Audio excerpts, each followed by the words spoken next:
أسئلة بقى بتجيلي كتير جدا عن تقفيل الووتر بروف. هل بعد ما اغير بطارية الجهاز هيتقفل ووتر بروف زي الأول؟ هل هيبقى ضد المية؟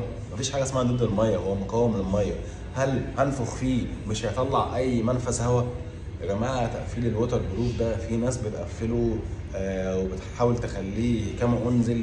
بس ده تقفيل الووتر بروف ده زي ما ليه مميزات فهو ليه عيوب، وعيوب التقفيل بتاعت الووتر بروف هي اكتر من مميزاته. انا هنا بقفل ووتر بروف، بس مش بقفل ووتر بروف عشان خاطر انت لما تيجي تبيعه ما يبانش اللي هو مفتوح، ولا عشان لما تيجي تنفخ فيه ما يبانش اللي هو يخرج اي هواء حوالين الجهاز. انا بقفل ووتر بروف عشان بعد لما الجهاز يتفتح ايا كان ايه الصيانه اللي بتتعمل فيه، بعد لما يتقفل ما يبقاش فيه اي اتربه او اي حاجه تخش حوالين الشاشه تعمل مشاكل في الكاميرا الاماميه، تعمل مشاكل في السماعه، تعمل مشاكل في الفيس اي دي.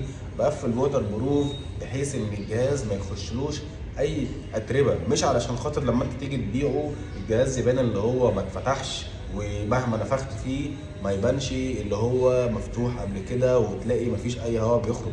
الناس فاهمه فكره تقفيل الووتر بروف دي غلط. في اماكن كتير ما بتحبش تقفل الووتر بروف، ده مش عيب في المكان، ده علشان خاطر هو مش حابب يدخل نفسه في قصه بقى ان العميل يجي يقول له ده الجهاز مش متقفل كويس، ده انا بعد ما عملت صيانه وبعديها باربع خمس ايام برده الجهاز بينفس هواء والكلام ده كله. ففي ناس بتريح دماغها، انا مش عاوز اريح دماغي من الموضوع ده، مع ان انا مش بقفله علشان خاطر انت لما تيجي تبيع الجهاز ما يبقاش فيه هواء ولا يبان اللي هو مش مفتوح. انا بس بقفل وبحط ماده خفيفه جدا حوالين الفريم وحوالين الشاشه عشان بس ما يخشش اي اتربه تحت الشاشه، مش اكتر من كده، عشان الناس بس تفهم الموضوع صح.